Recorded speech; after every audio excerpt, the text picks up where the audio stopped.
वो लड़की बहुत याद आती है।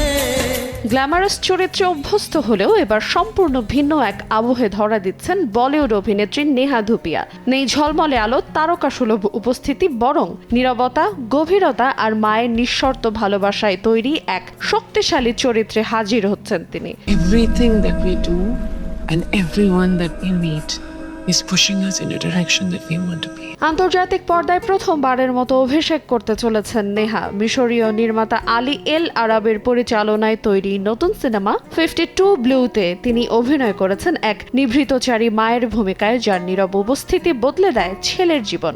নেহার ভাষ্য, এটিই তার ক্যারিয়ারের সবচেয়ে আবেগঘন এবং রূপান্তরমূলক কাজ, যেখানে গ্ল্যামার নয়, প্রয়োজন ছিল সত্যিকারের মানবিকতার। এই তারকা আরও জানান, নীরবতা, সহনশীলতা আর নিঃশর্ত ভালোবাসার এক অসাধারণ প্রকাশ দেখা যাবে তার অভিনয়ে।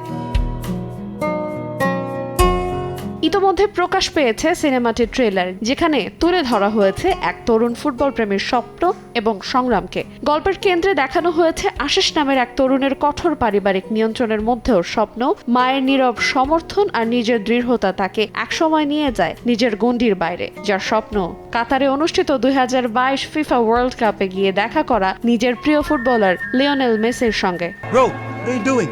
I came here to work for a Messi advertisement. এই গল্পে নেহার বিপরীতে দেখা যাবে ভারতীয় আরেক গুণী শিল্পী আদিল হোসেনকে। নির্মাতা সহ অভিনয় শিল্পীদের প্রত্যাশা, স্বপ্ন, ভালোবাসা আর আত্মবিশ্বাসের গল্প 52 ব্লু, যা ছুঁয়ে যাবে বিশ্বের প্রতিটি দর্শকের হৃদয়। আইরিন আয়াত, সময় সংবাদ।